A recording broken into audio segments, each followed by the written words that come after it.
Meu nome é Mariana Costa, tenho 34 anos. Há 2 anos, tomei uma decisão que ou destruiria minha família ou salvaria minha própria sanidade. Tudo começou com um cartão de crédito sendo recusado no caixa de um supermercado de luxo, enquanto minha mãe gritava com a caixa e me acusava de ser uma filha ingrata que havia esquecido seu dever. Mas essa humilhação pública não foi o pior. O pior foi perceber que ela dizia a todos que eu devia a eles o meu sucesso, o meu salário, o meu futuro, a minha vida inteira. Só porque eu era solteira e não tinha filhos. O que aconteceu depois envolveu uma procuração financeira, 15 testemunhas da família e uma verdade que mudou tudo. Antes de eu contar como uma conversa telefônica, ouvida por acaso, levou a uma reestruturação completa das expectativas financeiras da minha família, tire um momento para curtir e se inscrever. Também estou interessada em saber de onde você está assistindo e que horas são aí agora. Escreva nos comentários. Agora vou te levar de volta ao momento em que tudo mudou. Começou há 2 anos, quando meu pai, Roberto Costa, sofreu um grave AVC que o deixou parcialmente paralisado. Era uma manhã de terça-feira. Num momento, ele estava tomando seu café. No outro, estava estirado no chão da cozinha, enquanto minha mãe gritava em pânico por ajuda. A viagem na ambulância, a UTI, as cirurgias, tudo se misturou naquelas primeiras semanas terríveis. Quando a situação se estabilizou e os médicos explicaram o plano de cuidados a longo prazo, uma coisa ficou clara como cristal: isso custaria tudo o que tínhamos e muito mais. Os números eram assustadores. Fisioterapia 3 vezes por semana, Epinquim-Cantens. Fonoaudiologia 2 vezes por semana, mais 1.200. Medicamentos que o plano de saúde mal cobria, $4.000 por mês. Reformas na casa para a cadeira de rodas, uma cama hospitalar, um banheiro adaptado, 75 anis de uma só vez. E tudo isso antes de entrar a cuidadora domiciliar que minha mãe insistia em ter, embora fosse perfeitamente capaz de ajudar meu pai sozinha. Nunca esquecerei aquela reunião de família no hospital. Minha mãe estava sentada chorando, enquanto meu irmão mais novo, Marcos, olhava o celular a cada 30 segundos. Quando ele, assistente social, explicou os custos, todos os olhares se voltaram para mim. Não para o Marcos, que trabalhava numa startup de tecnologia e tinha acabado de comprar uma BMW novinha. Para mim. A filha solteira com um emprego bem remunerado numa multinacional. A Mariana trabalha com dinheiro, anunciou minha mãe, como se isso significasse que eu tinha fundos ilimitados. Ela vai resolver isso. E eu resolvi, sem que ninguém perguntasse, sem uma conversa em família sobre uma distribuição justa do fardo. Eu simplesmente comecei a pagar. Os remédios do meu pai iam para o meu cartão de crédito. As contas das terapias chegavam na minha casa. Quando minha mãe ligava dizendo que a prestação da casa estava atrasada porque todas as economias tinham ido para os cuidados, eu assumia isso também. Marcos, por outro lado, postava fotos do seu carro novo, viagens de fim de semana para balneários chiques, tênis de grife. Uma vez, quando mencionei cuidadosamente se ele não poderia ajudar pelo menos com os medicamentos, ele apenas riu. Ah, qual é, Mari? Você ganha 3 vezes mais que eu. Além disso, você não tem filhos para sustentar. O que eu não disse a ele. Depois de 2 anos, eu tinha esgotado até as 300 miles das minhas economias, minha previdência privada e um empréstimo pessoal. A promoção pela qual trabalhei 5 anos, junto com um salário maior. Cada centavo fluía para a minha família, mas eles não viam isso como um sacrifício. Eles viam como dever. Os sinais estavam por toda parte, mas eu estava muito imersa na névoa da responsabilidade para reconhecê-los imediatamente. Começou de forma sutil. Minha mãe me apresentava nas festas de família, seguindo um padrão fixo. Esta é a Mariana, nossa bênção. Ela cuida de tudo naturalmente. Ela é solteira, sabe? Sem marido, sem bebês. Então, nós somos a prioridade dela. Lembro-me do almoço de Páscoa, 6 meses após o AVC. Enquanto eu calculava mentalmente se conseguiria pagar tanto os remédios de dezembro quanto o IPTU, a tia Carla falava maravilhas sobre como meus pais tinham sorte. A Mariana é tão abnegada, disse ela, cortando o pernil que eu tinha pago. Deve ser um alívio tão grande que ela não tem a sua própria família para se preocupar. Minha mãe assentiu. É exatamente o que eu sempre digo. Ela é livre para nos ajudar. É a ordem natural das coisas. A filha solteira cuida dos pais. Marcos estava sentado ao lado, dando comida na boca da namorada, e apenas acrescentou: Sim, a Mari tem tudo sob controle. Ela é praticamente rica. Dito pelo homem que na noite anterior tinha postado um jantar de 2.000. A família estendida aceitou essa narrativa de bom grado. A prima Maria me puxou de lado mais tarde e afagou minhas mãos com pena. É tão bom que você aceite o seu papel. Algumas filhas resistem a isso. Consegue imaginar? Mas você entende que essa é a tarefa das mulheres solteiras. O meu papel. Como se meu status de relacionamento significasse automaticamente que eu fui nomeada o caixa eletrônico e a enfermeira da família, enquanto todos os outros viviam suas vidas. O pior foi o quão público minha mãe tornou isso. Em postagens no Facebook, ela elogiava minha dedicação, deixando transparecer que eu não tinha nada melhor para fazer com meu dinheiro ou meu tempo. Abençoada por Mariana poder se concentrar totalmente em nós, escreveu ela em fotos de equipamentos médicos que eu tinha comprado. O ponto de virada veio quando ouvi por acaso uma conversa telefônica entre minha mãe e a irmã dela. Ah, Patrícia, disse a tia Linda pelo viva voz. Vocês têm tanta sorte que a Mariana ainda não se casou. Quem mais cuidaria de você e do Roberto? A resposta da minha mãe me atingiu como água gelada. Eu sei, agradeço a Deus todos os dias por ela ainda ser solteira. Esse é realmente o destino dela. O que mais ela faria com todo aquele dinheiro? Meu destino, meu dinheiro. Como se eu existisse apenas para financiar a vida dela, enquanto a minha desaparecia a cada boleto. A conta era brutal e simples. Nesse ritmo, eu estaria falida em 18 meses. Minha consultora financeira, Diana, me mostrou isso sem rodeios na nossa reunião trimestral. Mariana, você liquidou 60% da sua aposentadoria. Seu fundo de emergência acabou. Mais uma crise e você estará insolvente. Eu olhei para os números na tela da Diana. Cada linha representava um sonho adiado. A entrada para uma casa, para a qual economizei 8 anos. Se foi, o MBA que eu queria começar. Não era mais viável. O congelamento de óvulos que planejei para o meu aniversário de 35 anos. Cancelado, porque 60 mil em meses de cuidados para onde meu pai consumiram tudo. Sua família não sabe de nada disso, sabe? Perguntou Diana com cautela. Eles acham que você tem recursos ilimitados. Ela estava certa. Eles não sabiam que eu tinha estourado o limite de 2 cartões de crédito. Eles não sabiam que eu jantava macarrão instantâneo à noite, enquanto eles presumiam que eu comia em restaurantes chiques. Minha mãe continuava ligando por coisas triviais. Os chocolates importados favoritos do meu pai. Uma nova poltrona reclinável para o conforto dele. TV a cabo premium para que ele não ficasse entediado. Você pode descontar isso do imposto de renda, dizia ela, como se o dinheiro que eu não tinha se tornasse subitamente gratuito por causa disso.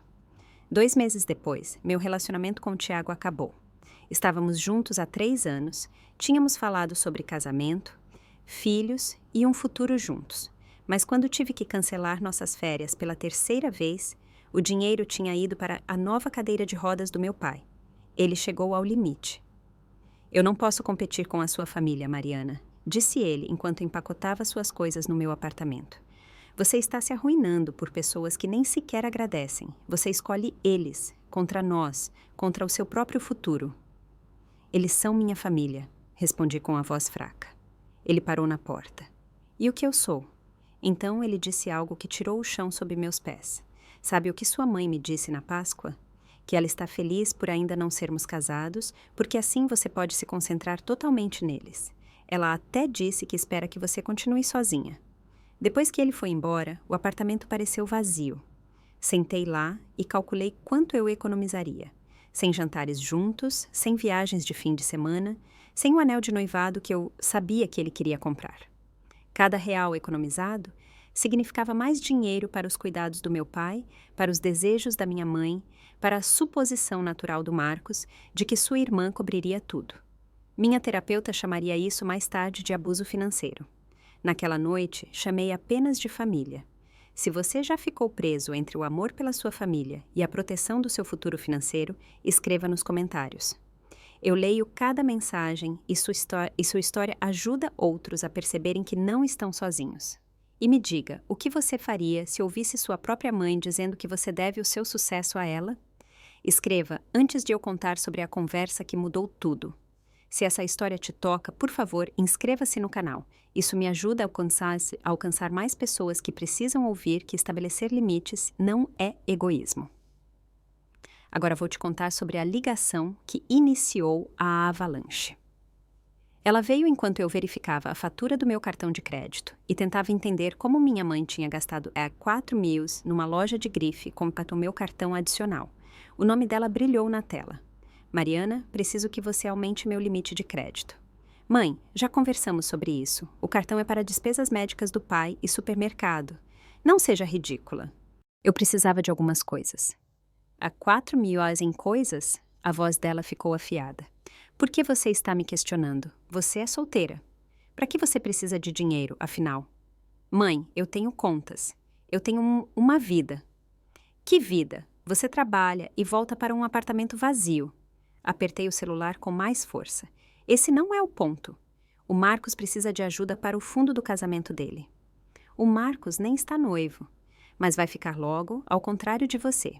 A alfinetada foi profunda, mas mantive a calma. Eu não posso aumentar o limite. Estou no meu limite.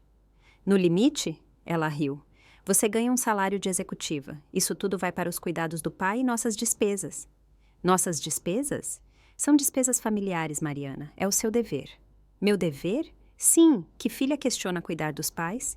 Uma que está falindo no processo, enquanto o irmão compra carros de luxo. Não meta o Marcos nisso. Ele está construindo a vida dele e você não. Você fez suas escolhas. Carreira em vez de família. Agora, o mínimo é que você nos apoie. Minhas mãos tremiam. Eu preciso baixar o limite, não aumentar. Não se atreva. Eu ligo para o seu chefe se precisar. Meu chefe? O que ele tem a ver com isso? Vou explicar a ele como você negligencia seu pai doente, como você tem todo esse dinheiro e não ajuda sua família. Vamos ver como isso pega para uma gerente financeira. Mãe! A Cristina da igreja deixa a filha administrar tudo sem perguntas. Eu não sou a filha da Cristina. Não, você é pior. Você é egoísta. Eu te dei tudo. Não tudo, eu disse baixinho.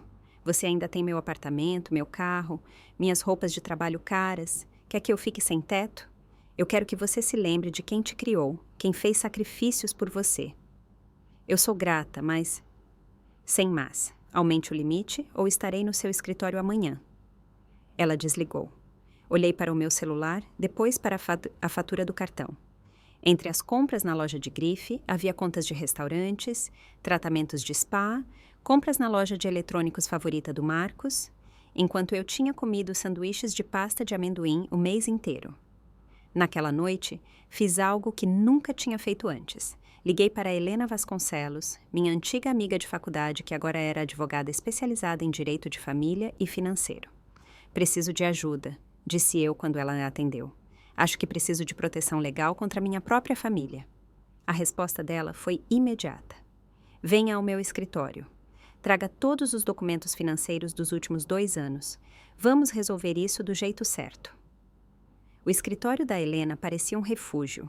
Linhas claras, prateleiras cheias de livros de direito. Um mundo onde contratos significavam algo e limites eram aplicáveis. Quando voltei para nossa consulta de acompanhamento 6 meses depois, ela já tinha analisado meus documentos completamente. Embora eu não tivesse ouvido o conselho dela na época, agora eu estava pronta. A situação piorou, não foi? Perguntou ela, notando meu estado de exaustão. Assenti e empurrei meus extratos bancários mais recentes para ela. Ela assobiou baixinho. Mariana, você gastou mais 150 mil desde a nossa última conversa. Seu pai precisava de um novo tratamento. O convênio recusou. E seu irmão, sua mãe? O Marcos acabou de comprar um imóvel para investimento. A mãe diz que é para a segurança futura dela. Helena puxou um documento que eu conhecia da nossa primeira conversa. A procuração financeira sobre a qual tínhamos falado. Você está pronta para implementar isso agora? O documento era elegante em sua simplicidade. Ele me daria o controle legal sobre um fundo fiduciário, um trust que meu pai havia criado anos atrás. Um fundo que minha família não sabia que eu, como sucessora designada, tinha acesso. Mas ainda mais importante, ele continha disposições específicas sobre apoio financeiro com limites e condições claras. Seu pai assinou isso quando ainda estava em plena posse de suas faculdades mentais, explicou Helena. Ele queria te proteger exatamente dessa situação. Ele sabia como sua mãe lida com dinheiro. Ele conhecia as tendências do Marcos. Seu pai sabia. Ele mesmo me ligou antes do AVC. Ele disse que se preocupava com o que aconteceria com você caso algo acontecesse com ele. Este documento garante os cuidados médicos dele e protege você, ao mesmo tempo, de exploração financeira ilimitada. Mas eles não sabem que isso existe. Exatamente por isso é perfeito. Você pode ativá-lo a qualquer momento. Quando fizer isso, você controlará tanto a narrativa quanto o dinheiro. E as gravações? Perguntei, tirando meu celular. Documentei tudo, como você sugeriu. Decisão inteligente. Cada conversa com sua mãe. Cada uma. É legal no nosso estado-país, o consentimento de uma das partes. Helena sorriu. Você está construindo uma base sólida para uma denúncia de abuso financeiro. Mas, Mariana, não se trata de puni-los. Trata-se de proteger você enquanto ainda cuida do seu pai. Eles vão me odiar. Eles vão te respeitar em algum momento, ou não. Mas você permanecerá financeiramente estável, aconteça o que acontecer. Peguei o documento na mão e senti seu peso. Quando devo ativá-lo? Quando você estiver pronta para deixar de ser a vítima deles e começar a ficar de igual para igual. Documente tudo até o momento em que chegar a hora. Cada recibo, cada exigência, cada culpa jogada. Você saberá quando o momento chegar. Saí do escritório dela com os papéis na bolsa. Uma arma secreta, pronta para o momento certo. Eu não sabia na época que esse momento chegaria tão cedo. Apenas 2 semanas depois, minhas visitas ao meu pai no domingo eram meu tempo sagrado. Eu levava as revistas favoritas dele, sentava ao lado da cama e passávamos horas tranquilas juntos, enquanto minha mãe geralmente ia ao shopping com a irmã dela. Neste domingo específico, cheguei cedo para pegar meu pai nas suas horas acordadas da manhã. A casa estava silenciosa quando entrei com minha chave. Meu pai estava na sala de estar, cochilando na cadeira de rodas perto da janela. Eu ia me anunciar quando ouvi a voz da minha mãe vindo da cozinha, nítida e clara pelo viva-voz. Patrícia, você não vai acreditar no que a Mariana fez agora, disse minha mãe para a tia Carla. Ela questionou as faturas do cartão de crédito. Consegue imaginar? É 10 mil, Lúcia, respondeu a tia Carla. Para ela, isso não é nada. Ela ganha mais de 200 mil por ano. Meu estômago embrulhou. Eu ganhava um bom dinheiro, mas longe do que minha mãe acreditava. Mesmo assim, é o dinheiro dela, disse a tia Carla com cautela. Dinheiro dela? Minha mãe riu amargamente. Carla, por favor, o que é dela é nosso. É assim que a família funciona. Mas ela não é casada. Ela não precisa de economias? Para quê? Outro apartamento vazio, mais terninhos de trabalho? Ela não tem marido, não tem filhos. Nós somos a responsabilidade dela. Lúcia, isso parece ser o dever dela, disse Carla. Eu desisti da minha carreira para criá-la. O Roberto trabalhou até adoecer para sustentar essa família. Agora é a vez dela. Mas e o Marcos? O Marcos tem um futuro para construir, uma namorada para impressionar. Ele vai ter filhos um dia e a Mariana não. Olhe para ela. 34 anos, casada com um emprego, sem perspectivas. Ela nos deve tudo, porque nós a criamos. Isso é um pouco duro. É a realidade. Ela nos deve. Sim, cada centavo que ela ganha deveria vir para casa. Eu sou a mãe dela. Eu não deveria ter que implorar por um aumento no cartão de crédito. O que o Roberto pensa? O Roberto está doente demais para pensar. Além disso, ele sempre a mimou, sempre colocou na cabeça dela que ela era especial com toda essa coisa de estudos. Veja onde isso a levou, sozinha e em dívida. Lúcia, eu não acho que ela vá ter a própria família algum dia. Carla, nós somos tudo o que ela tem. O mínimo que ela pode fazer é garantir nosso sustento. Minhas mãos tremiam quando peguei meu celular. Liguei o gravador exatamente quando minha mãe continuou. Estou pensando em dizer a ela para vender o apartamento e se mudar para cá. Então todo o dinheiro dela pode vir para a família, onde pertence. Lúcia, isso é prático. Por que ela deveria morar sozinha quando precisamos dela aqui? O dinheiro dela, o tempo dela, tudo nos pertence. Ela nos deve isso. Gravei por mais 3 minutos, enquanto minha mãe descrevia seus planos para o meu dinheiro, meu futuro, minha vida. Então me retirei silenciosamente, entrei no meu carro e liguei para a Helena. Estou pronta, disse eu quando ela atendeu. Ative tudo agora. Helena trabalhou rápido. Em 2 horas, eu estava no escritório dela assinando documentos, enquanto ela coordenava com o banco e as empresas de cartão de crédito. Minhas mãos agora estavam calmas, não tremiam mais. A gravação da conversa da mamãe tocava repetidamente na minha cabeça. Ela nos deve tudo. Primeiro, cancelamos todos os cartões adicionais com efeito a partir da meia-noite, explicou Helena rapidamente enquanto digitava. A empresa de cartão de crédito registrará isso como prevenção de fraude devido a gastos excessivos não autorizados. Eles ainda terão os cartões até amanhã. Sim, confirmou Helena, mas eles serão recusados assim que tentarem usá-los. Agora, sobre o fundo fiduciário.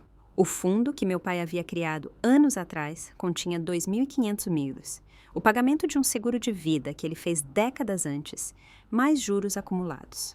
Como sucessora fiduciária designada, eu tinha controle total em caso de incapacidade dele, mas nunca tinha tocado no fundo. Sempre presumi que fosse exclusivamente para os cuidados dele. Helena me mostrou as cláusulas decisivas. Aqui! Cuidados médicos e despesas de vida necessárias. E só isso. As compras da sua mãe não se enquadram nisso. O estilo de vida do seu irmão também não. Isso significa que eu posso legalmente... Você pode reestruturar tudo, confirmou ela. Pagamentos diretos aos prestadores de serviços médicos, um apoio mensal limitado para as necessidades reais da sua mãe. Nada mais. Repassamos tudo passo a passo. As contas do meu pai seriam pagas diretamente pelo Trust. Minha mãe receberia 4.000 ALEs mensais para supermercado e custos domésticos. Generoso, mas claramente limitado. Marcos não receberia nada. E a casa? Perguntei. A hipoteca está no nome dos seus pais. Você pode decidir se assume ou não. Vamos lá. Dê a eles 6 meses para encontrar uma solução. É justo. Helena assentiu e fez anotações. Você é mais generosa do que precisaria ser. Agora, sobre a reunião de família, continuou ela. Eles vão convocar uma assim que os cartões forem recusados. Exato. Esse é o momento em que você expõe tudo. Estarei lá como sua representante legal. Eles vão dizer que eu os ataquei de surpresa. Não, disse Helena calmamente. Eles te emboscaram por 2 anos. Isso aqui não é um ataque, é autodefesa. Montamos uma pasta. Recibos de 2 anos totalizando quase R$1 milhão. Os documentos do Trust, a procuração financeira condicional, transcrições legais das conversas gravadas e um novo e claro acordo financeiro familiar. Mais uma coisa, disse Helena pegando o celular. Uma colega minha é tabeliã. Ela está disponível a qualquer momento. Uma testemunha neutra torna tudo à prova de falhas. Naquela noite, fui para casa e olhei para o meu apartamento vazio. Vazio porque vendi móveis para pagar a terapia do meu pai. Vazio porque o Tiago foi embora. Vazio porque minha vida tinha sido esvaziada pelas obrigações familiares. Mandei uma última mensagem para a Helena.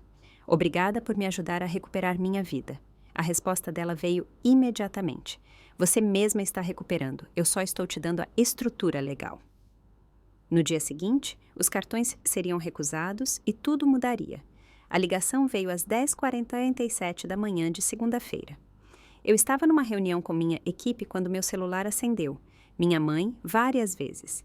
Deixei ir para a caixa postal 5 vezes antes de pedir licença e sair da sala. Na 6ª ligação atendi. Mariana Costa, o que você fez? O grito foi tão alto que tive que afastar o celular do ouvido. Pode ser mais específica? Meu cartão foi recusado no supermercado, na frente de todo mundo. Entendo. Era para compras de mercado? Não faça joguinhos comigo. O gerente teve que cancelar a compra inteira. A senhora Peterson da igreja estava logo atrás de mim. Que humilhação. O que você estava comprando? Mãe, esse não é o ponto. Conserte isso imediatamente. Eu reestruturei nosso acordo financeiro. Reestruturou? Você receberá futuramente um apoio mensal para despesas domésticas necessárias. Apoio? Eu sou sua mãe. Sim, e o papai é meu pai. Os cuidados médicos dele continuam totalmente garantidos. Ao fundo, ouvi a voz do Marcos. É ela? Me dá o telefone. Então a voz dele. Mari, que diabos está acontecendo? A mãe está me ligando chorando do estacionamento. Então talvez você devesse consolá-la. Você bloqueou os cartões dela. Ficou louca? Eu reestruturei as finanças da família. Você não pode simplesmente fazer isso. Posso. Legalmente, eu posso. Isso é abuso financeiro. Quase ri. Interessante ponto de vista. Tenho ampla documentação que mostra o contrário. Que documentação? Cada conta dos últimos 2 anos, cada exigência, cada culpa jogada. Você planejou isso. Eu me protegi da exploração financeira pela minha própria família. Estamos indo para a AI. Estou no trabalho. Então, reunião de família hoje à noite, às 19 horas. Preciso verificar minha agenda. Mari, a voz dele falhou. Você não pode fazer isso com a mãe. Não estou fazendo nada com ninguém. Estou traçando limites. Limites? Somos família. Exato. E famílias respeitam limites. A mãe está chorando. Eu sei, você não se importa. Eu cuidei de vocês por 2 anos enquanto eu mesma ia à falência. Onde estava a preocupação de vocês naquela época? Isso é diferente. Não, fui obrigada, não perguntada. É o seu dever. Segundo quem? Agora conserta isso logo, Mari. A nova regra já está valendo. Quanto ela vai receber? O suficiente para comida e custos da casa. Isso não é resposta. É a única que você vai ter. Isso ainda não acabou. Aí você tem razão. 19 é na casa da mãe. Vou com minha advogada. Sua o quê? Desliguei. 15 mensagens chegaram imediatamente. Coloquei o celular no silencioso e voltei para a sala de reuniões, onde minha equipe fingia não ter ouvido minha conversa pelas paredes de vidro. Emergência familiar? Perguntou minha assistente baixinho. Reorganização familiar, respondi e abri minha apresentação. Então, onde estávamos nas previsões trimestrais? A reunião de família está chegando e uma coisa é importante. Isso aqui não é vingança, é sobre respeito. Se você acredita que ajudar a família não deve significar sacrificar o próprio futuro, inscreva-se agora. E não se esqueça, às vezes a coisa mais amorosa que se pode fazer é estabelecer limites claros. Você já teve que enfrentar familiares que se sentiam no direito ao seu sucesso? Compartilhe sua história nos comentários. Isso ajuda outros a entenderem que não estão sozinhos nessas lutas.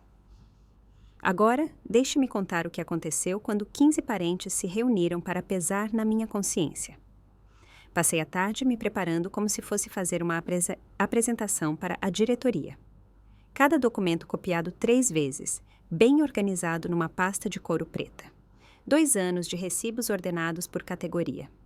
Médico, doméstico, compras pessoais, despesas do Marcos.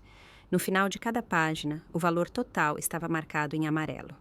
Helena chegou às 17h30. Pronta? Estou pronta há meses. Eles vão tentar primeiro com manipulação emocional, depois com raiva, depois com negociações. Assenti. Conheço o roteiro deles. Sua mãe ligou 3 vezes para o meu escritório hoje. Minha assistente disse que ela estava chorando. Ela sempre chora quando não consegue o que quer e funciona. Helena pegou o tablet dela. Preparei uma apresentação. Provas visuais ajudam quando as emoções estão à flor da pele. Os slides eram claros.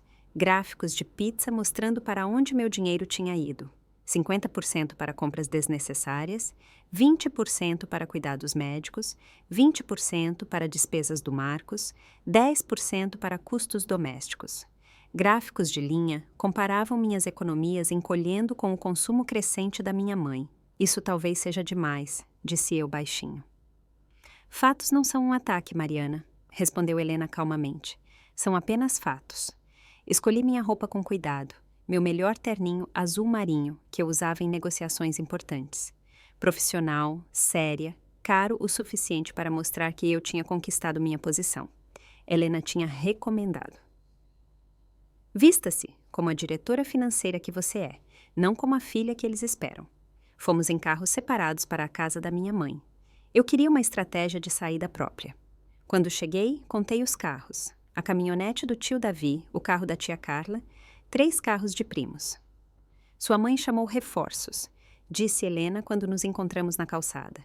Melhor ainda, quanto mais testemunhas, mais difícil será reescrever a história depois.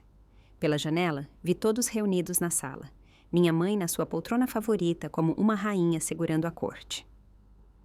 Marcos andava de um lado para o outro, inquieto. Parentes espalhados pelos sofás e cadeiras.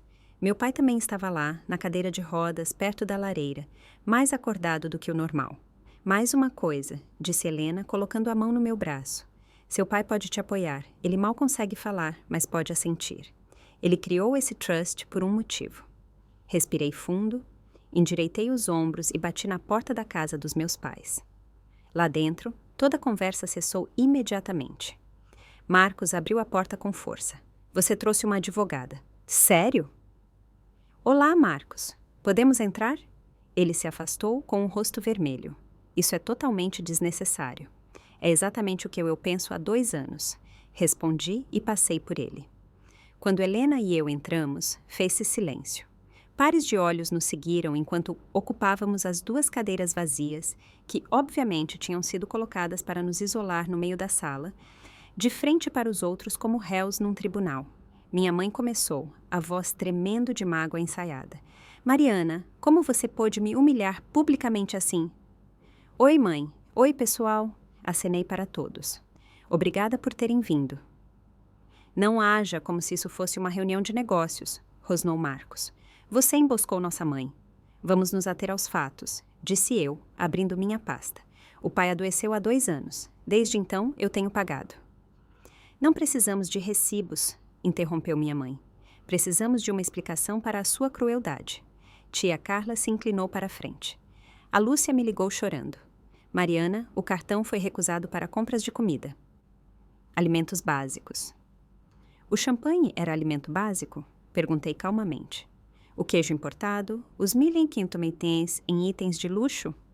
Como você sabe o que ela comprou? Perguntou o tio Davi. Porque eu recebo faturas detalhadas de cada compra individual. Você a espionou? Arfou a namorada do Marcos, Jennifer. Eu monitorei meu próprio cartão de crédito que foi dado a ela. Disse eu calmamente. Para custos médicos do pai e da casa, gritou Marcos. Ela precisava de coisas, interveio a prima Maria. Você tem tanto dinheiro, Mariana, por que é tão pão dura? Puxei uma folha. Vamos falar de números? Em 2 anos, paguei quase R$1.200.000 em despesas familiares. Ninguém te pediu para fazer contabilidade, disse minha mãe secamente. A Receita Federal pediu. Desses 1.200.000, cerca de 400.000 foram para os cuidados médicos do pai, os 800.000 restantes. Isso é mesquinharia, interrompeu Marcos, contar cada centavo. Foram para despesas não médicas, continuei, incluindo os 80.000 do cartão do Marcos, que está vinculado até a minha conta. Jennifer virou-se para o Marcos. Você disse que pagava tudo sozinho. Não se deixem distrair, disse minha mãe apressadamente. Mariana, você é a bem-sucedida, é o seu dever. Meu dever. Peguei meu celular. Deixem-me mostrar o que foi dito sobre o meu dever. Helena colocou a mão no meu braço em aviso, mas eu já tinha passado desse ponto. Há 2 semanas, ouvi a mãe num telefonema com a tia Carla. Olhei diretamente para minha tia. A mãe disse textualmente, ela nos deve tudo. Para que serve o dinheiro dela se não for para nós? Ela nunca vai ter a própria família. Nós somos tudo o que ela tem.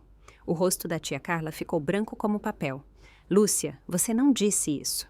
Eu estava chateada, defendeu-se minha mãe. Você está distorcendo minhas palavras. Eu tenho a gravação. A sala explodiu. Marcos pulou. Você gravou nossa mãe? Legal neste estado, disse Helena calmamente. Tio Davi levantou a mão. Silêncio. Mariana, o que você quer alcançar aqui, afinal? Meu pai fez um som baixo, o primeiro desde o início da reunião. Todos se viraram para ele. Seus olhos repousavam em mim e lenta e deliberadamente ele assentiu. Estou traçando limites, disse eu.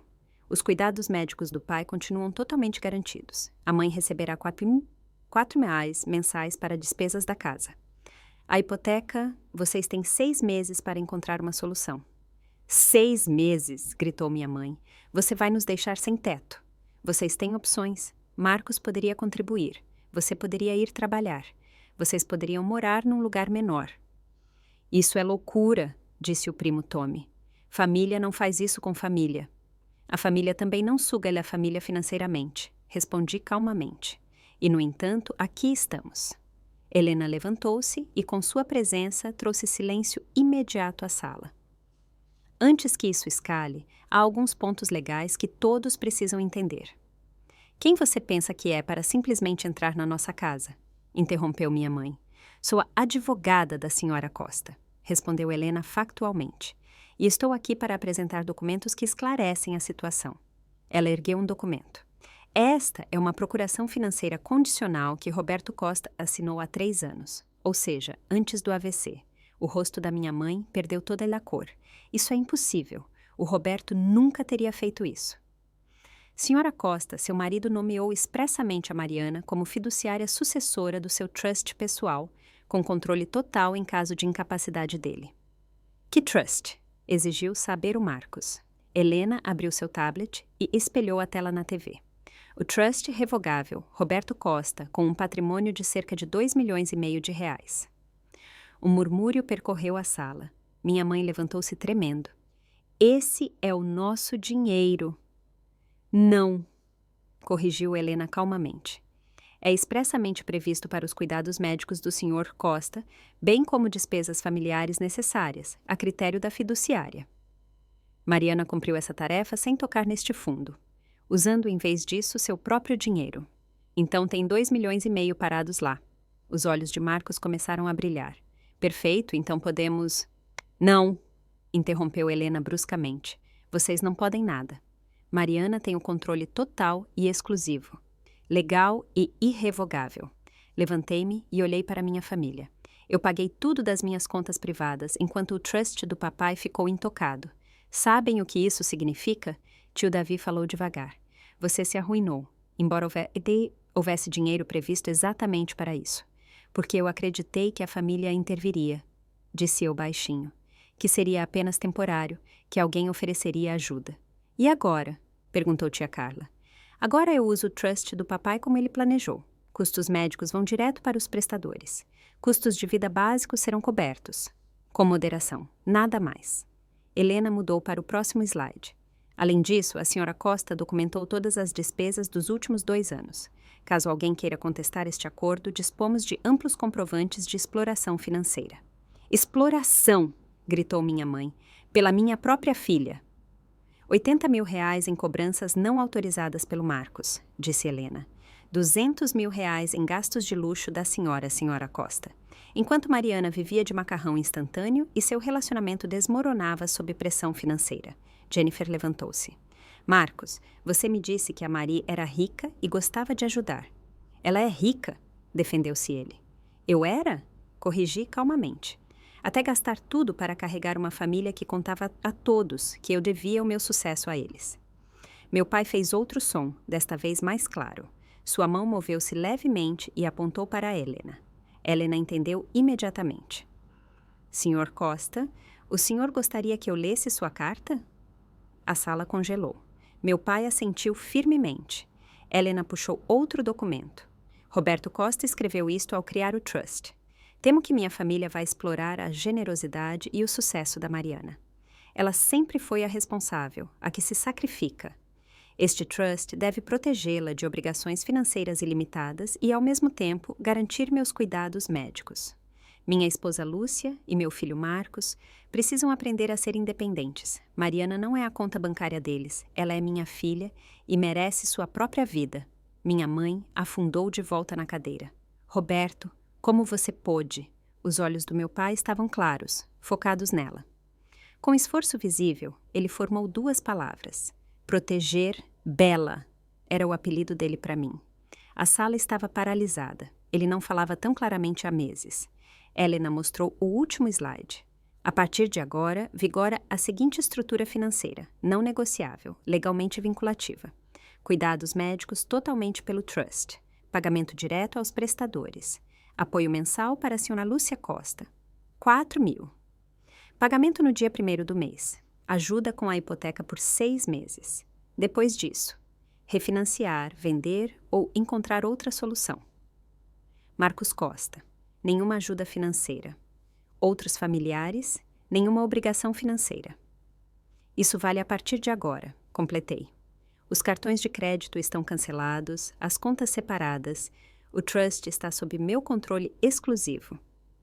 Você não pode, começou minha mãe. Já está feito, disse Helena calmamente. Concluído esta manhã, totalmente legal. O surto veio imediatamente. Você planejou isso? Gritou minha mãe, levantando-se tão bruscamente que sua cadeira virou. Você conspirou contra sua própria família. Eu me protegi, respondi calmamente. Marcos veio agressivamente na minha direção. Você nos gravou, nos espionou. Que tipo de pessoa é você? Uma que pagou mais de R$1 milhão enquanto você comprava uma BMW e um imóvel de investimento. Isso é diferente. Estou construindo o meu futuro. Com o dinheiro de quem? Perguntou Jennifer baixinho. Você me disse que estava economizando para o nosso casamento. Jen, agora não. Você disse que a Mariana era rica e gostava de ajudar, continuou ela. Você nunca disse que ela estava falindo para isso. Ela não é pobre, rosnou Marcos.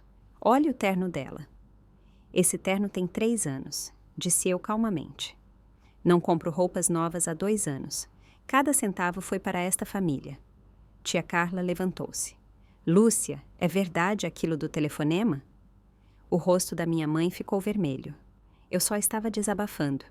Você disse que ela devia tudo a vocês. Puxei meu celular. Quer que eu toque? Isso é ilegal, gritou Marcos. Consentimento de uma parte, lembrou Helena. Totalmente legal. Tio Davi levantou a mão apaziguadora. Acalmem-se. Mariana, o que você quer realmente? Eu quero ser reconhecida como filha, não como caixa eletrônico, disse eu firmemente. Quero que vejam o que eu sacrifiquei enquanto me diziam que era meu dever. Eu quero limites. Você quer nos abandonar, acusou minha mãe. Os cuidados do pai continuam totalmente garantidos. Você recebe 4 milhões por mês. Isso não é abandono, é responsabilidade. É controle, sibilou ela. É o que eu posso pagar enquanto reconstruo minha vida. A prima Maria pigarreou e falou. Mariana, não acha que está sendo dura demais? Família ajuda a família. Onde estava esse princípio quando eu estava me afogando? Perguntei calmamente. Quando algum de vocês ofereceu ajuda? Silêncio. Foi o que eu pensei. Tommy remexeu-se desconfortavelmente na cadeira. Nós presumimos que você tinha tudo sob controle. Você nunca pediu ajuda. Eu não deveria ter que implorar para minha própria família enquanto o dinheiro escorria das minhas mãos. Respondi.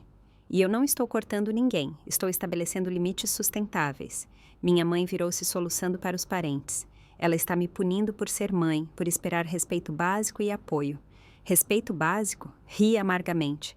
Você disse à tia Carla que eu nunca teria minha própria família, que eu não era nada mais que uma carteira. Eu não quis dizer assim, protestou ela. Você quis dizer cada palavra, retruquei. Assim como quando disse ao Tiago que esperava que eu ficasse sozinha para sempre, para poder me concentrar totalmente em vocês. Vários primos arfaram audivelmente. Jennifer pegou sua bolsa. Marcos, eu preciso pensar sobre isso, sobre nós. Jen, espera. Ela se virou na porta mais uma vez.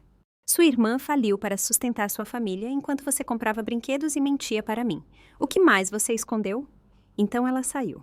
Marcos virou-se furioso para mim. Você está destruindo tudo. Não, Marcos, disse eu calmamente. Estou expondo tudo. É uma diferença. Meu pai fez um som novamente. Todos se viraram para ele. Com grande esforço, ele falou. Bela. Certa. Desculpe. Pai. Não. Fui até ele e me ajoelhei ao lado da cadeira de rodas. Você não tem que se desculpar por nada. Os olhos dele estavam úmidos. Deveria ter protegido antes. Minha mãe ficou paralisada. Roberto, você está ficando do lado dela. O olhar dele ficou subitamente afiado. Sempre do lado dela, Lúcia. Sempre. A sala ficou em silêncio. Apenas o choro da minha mãe era ouvido.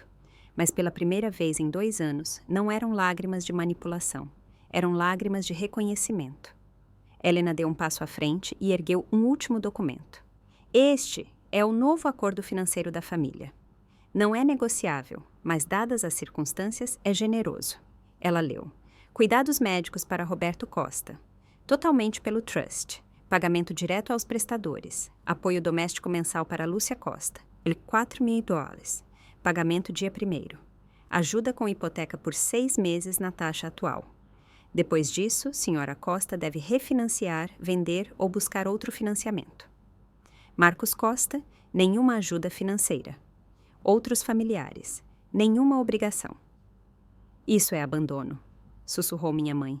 Isso são limites, corrigi, e muito mais do que legalmente necessário. Tio Davi estudou o documento. Lúcia, isso é realmente muito generoso. A Mariana poderia simplesmente sair fora. Ela é filha de vocês, disse ele calmamente, e financiou a vida de vocês por 2 anos. Você mesma contava para todo mundo que ela devia isso a vocês. A prima Linda falou. Tia Patrícia, o Marcos trabalha com tecnologia. Ele ganha bem. Por que ele nunca ajudou? Todos os olhares se voltaram para o Marcos. Eu tenho empréstimos estudantis, murmurou ele. Você pagou eles há 3 anos, disse eu baixinho. Você me contou no aniversário do pai, e depois vieram as viagens, a BNB, o imóvel de investimento mês passado. Isso é para o meu futuro. E o futuro da Mariana não conta? Perguntou tia Carla. Marcos ficou em silêncio. Helena tirou outro documento.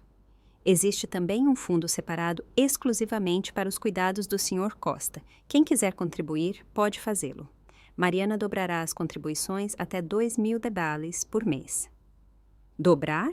Perguntou o tio Davi.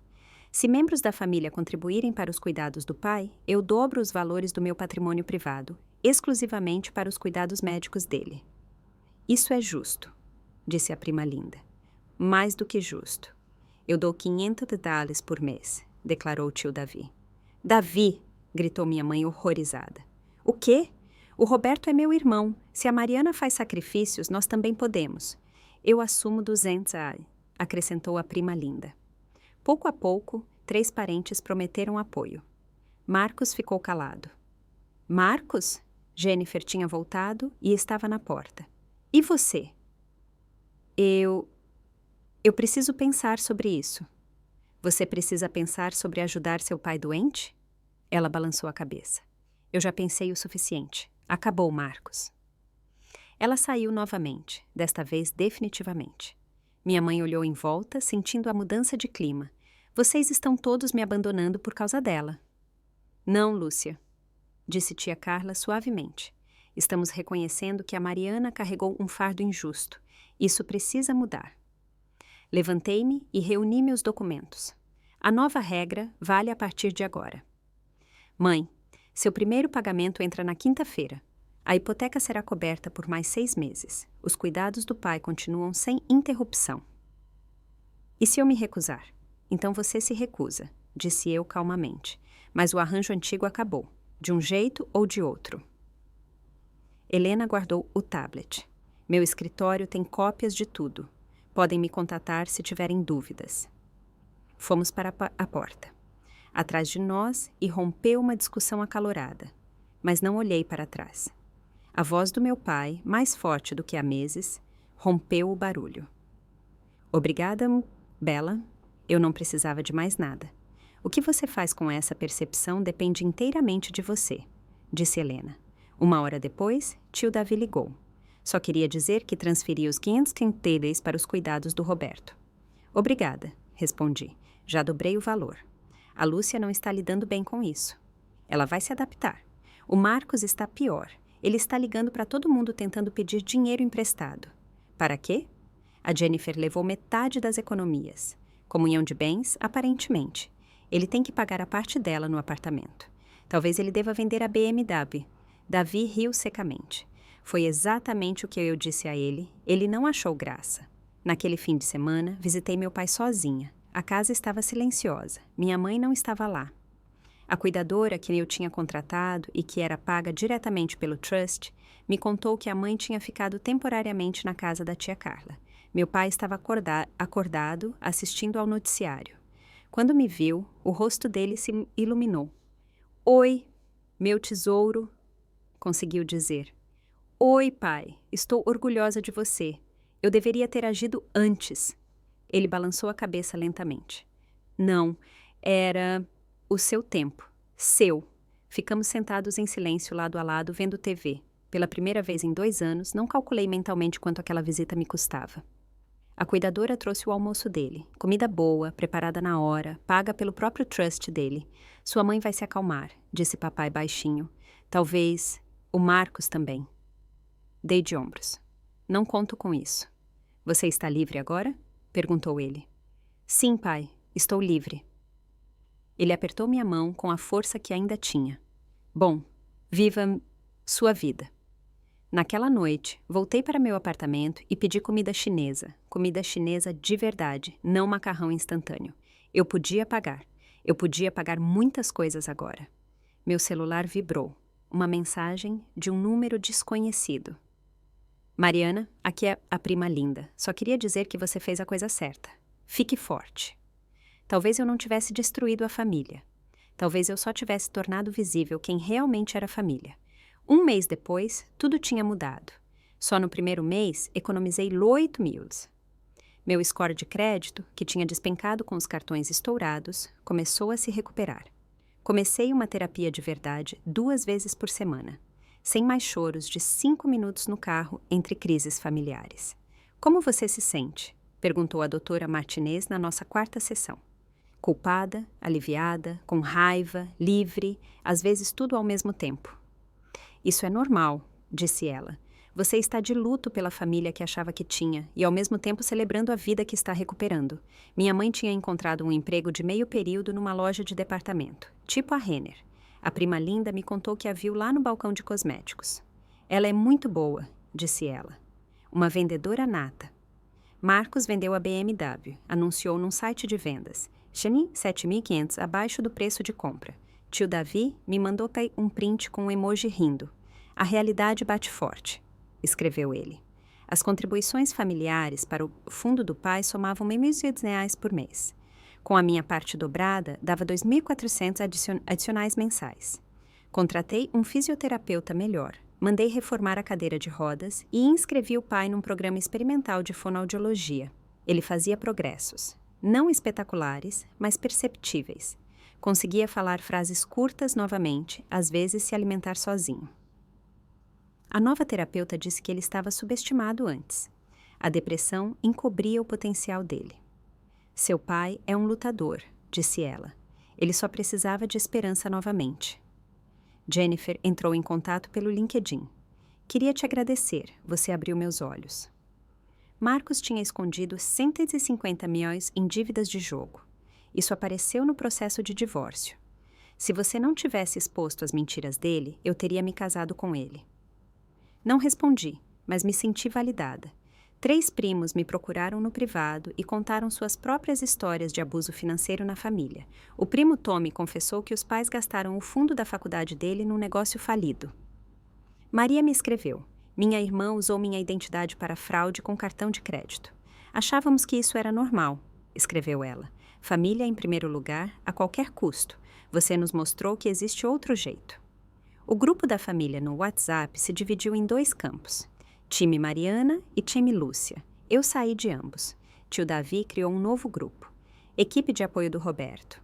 Apenas com quem contribuía. Era tranquilo, focado, construtivo.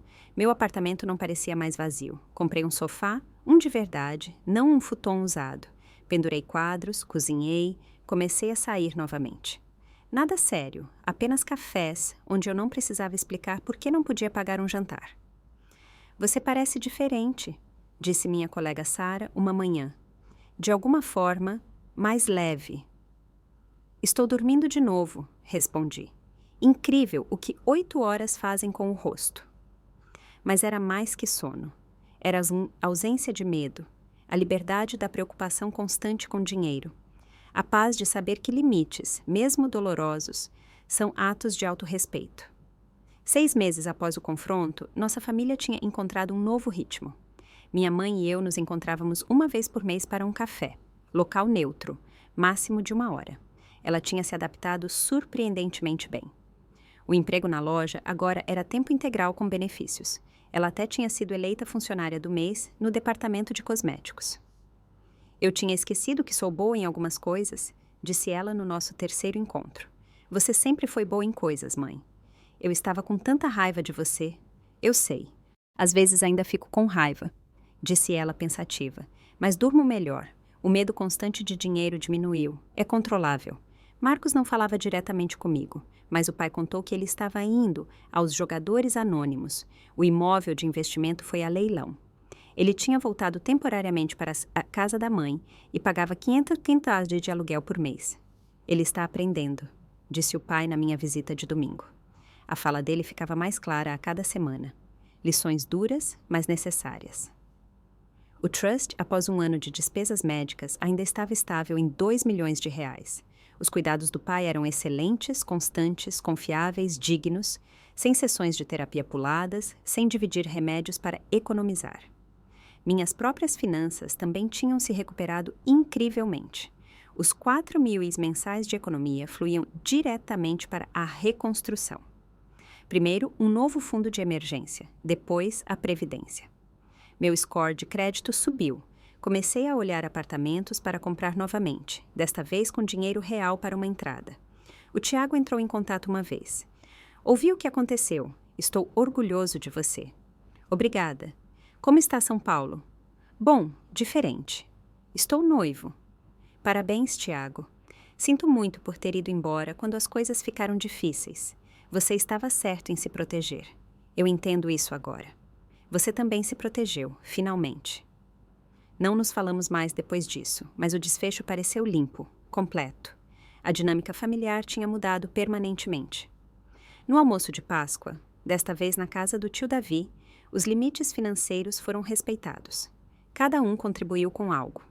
A mãe trouxe uma sobremesa que comprou com o próprio dinheiro. Marcos trouxe bebidas. Eu trouxe o prato principal, pago do meu orçamento de lazer, não de um fundo de sobrevivência. Isso é bom, disse tia Carla, olhando em volta da mesa. Diferente, mas bom. Honesto, corrigiu tio Davi. É honesto. Papai ergueu seu copo de água da cabeceira da mesa com a mão firme. Limites, disse ele claramente. Limites, repetimos. Até a mãe levantou o copo, mesmo que o sorriso dela fosse complicado. Mais tarde, ao encher a lava-louças com a prima Linda, ela disse baixinho, você salvou a si mesma. Mas eles também, eles só não sabem todos ainda. Talvez nunca saibam, talvez tudo bem. Você não fez isso pela gratidão deles. Não, concordei secando um prato. Fiz pelo meu futuro. E como é esse futuro? Pensei nas minhas economias crescendo, nos progressos na terapia, no homem do meu grupo de trilha que tinha me convidado para jantar. Sustentável, disse eu.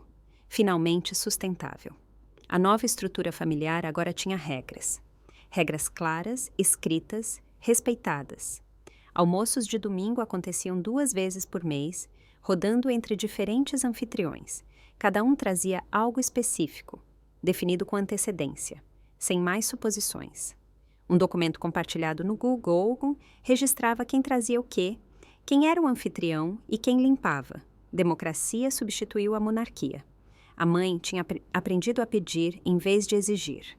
Mariana, pode me ajudar a entender esse formulário do seguro? Substituiu o cuide disso para mim. A diferença importava. Marcos e eu tivemos nossa primeira conversa real meses após o confronto. Ele veio até mim na festa de aniversário do pai, as mãos nos bolsos como um adolescente. Estou vendo alguém, disse ele. Uma terapeuta, quero dizer. Isso é bom, Marcos. Ela diz que tenho senso de entitlement e tendências narcisistas porque fui a criança dourada. O que você acha? Acho que ela tem razão. Ele engoliu em seco. Eu assisti você afundar e comprei brinquedos para mim. Sim, eu sinto muito. Ok, disse eu. Ok. Nada mais. O perdão eu trabalho na minha própria terapia. Não estamos bem, mas somos família e estou pronta para ver onde isso vai com limites. Ele assentiu. Justo. O grupo da família no WhatsApp, que agora eu administrava, também tinha regras. Sem pedidos de dinheiro, sem culpas, sem comparações. Apenas organização. Celebrações e atualizações sobre o pai. Quem violava as regras recebia um aviso. Na segunda vez, remoção temporária. A mãe testou uma vez, postando sobre o conserto do carro. Apaguei a mensagem e liguei para ela. O grupo não é para isso, mãe. Mas eu preciso de ajuda. Então peça diretamente ou economize para isso, mas não no grupo. Essas regras são cansativas. O caos era cansativo. Regras são apenas claras. Ela se adaptou. A equipe de cuidados do pai funcionava perfeitamente. Relatórios mensais mostravam para onde ia cada real. Os contribuintes viam seu impacto. A nova cadeira, remédios melhores, terapias inovadoras. Tio Davi aumentou sua contribuição para 750 reais. 2 outros primos entraram com 250 cada. É bom, disse o primo Tommy. Saber exatamente para onde meu dinheiro vai e que ele realmente ajuda o tio Roberto. Meus limites pessoais permaneceram estáveis. Namorei o Ben, do grupo de trilha, por 3 meses antes de contar a história toda. Ele ouviu sem julgar e depois disse: "Você escolheu a si mesma. Isso requer coragem." Alguns chamam de egoísmo, alguns estão errados. Minha mãe o conheceu no 4º mês, um encontro cuidadosamente arranjado num café. Ela se comportou impecavelmente, perguntou sobre o trabalho dele, os interesses, não mencionou dinheiro ou meus deveres nenhuma vez. Mais tarde ela me escreveu: "Ele parece legal, você merece alguém legal." Foi o mais próximo de uma bênção que eu receberia, e foi o suficiente. Quando olho para trás hoje, 1 ano depois que meu cartão foi recusado no supermercado, reconheço as lições claramente. O amor não se mede em quantias de dinheiro sacrificadas. Não se prova destruindo a si mesmo pelo conforto dos outros. O verdadeiro amor envolve respeito por limites, reconhecimento de sacrifícios e cuidado mútuo. A documentação me salvou. Cada recibo, cada gravação, cada extrato bancário se tornou prova de que eu não era louca, não era egoísta e não estava apenas imaginando a exploração. Helena me disse mais tarde: "Seus documentos foram os mais meticulosos que já vi. A maioria das pessoas só começa a documentar quando já é tarde demais. Eu criei margem de manobra para mim mesma. Proteção legal não é traição. É autocuidado. A procuração condicional, a estrutura do trust, os acordos formais, não eram armas contra minha família, eram escudos para o meu futuro. Famílias podem se adaptar a limites, mas apenas se você os mantiver consistentemente." Toda vez que eu vacilava ou pensava em ceder, a doutora Martinez me lembrava: "Consistência é uma forma de gentileza. Expectativas claras ajudam a todos." Seu dinheiro é seu. Ponto final. Ninguém mais tem o direito de decidir sobre suas prioridades financeiras, independentemente do relacionamento. Não os pais que te criaram, não os irmãos que compartilham seu sangue, não os parentes que conhecem sua história. A culpa desaparece, a pobreza não. A culpa que senti ao estabelecer meus limites se tornou pontadas ocasionais. No entanto, se eu tivesse continuado a financiar a vida de todos os outros, estaria permanentemente arruinada e não poderia ajudar ninguém, nem a mim mesma. A lição mais importante: às vezes, a coisa mais amorosa que você pode fazer pela sua família é mostrar a eles como são limites saudáveis. Minha mãe agora tem sua própria conta, seu próprio cartão de crédito e um sentimento próprio de orgulho pelo seu trabalho. Marcos está em terapia e trabalhando em questões que o dinheiro encobriu por muito tempo. Meu pai recebe cuidados de alta qualidade e confiáveis, que não dependem da minha autodestruição financeira. Talvez eles nunca me agradeçam por isso. Está tudo bem. Eu não fiz isso por gratidão, eu fiz para sobreviver. E ao sobreviver, mostrei a eles como a sobrevivência também pode ser. Se a minha história te tocou, por favor, compartilhe com alguém que precisa ouvir que limites financeiros com a família não são egoísmo, mas necessidade. Que limites você gostaria de ter estabelecido antes? Escreva nos comentários. Eu leio cada mensagem e suas histórias ajudam a construir uma comunidade de pessoas que escolhem o autorrespeito financeiro. Se você quer ouvir mais histórias sobre como se defender com dignidade e proteção legal, inscreva-se no canal e ative as notificações. Lembre-se, ajudar a família é algo bonito. Destruir-se no processo não ajuda ninguém. Obrigada por me ouvir.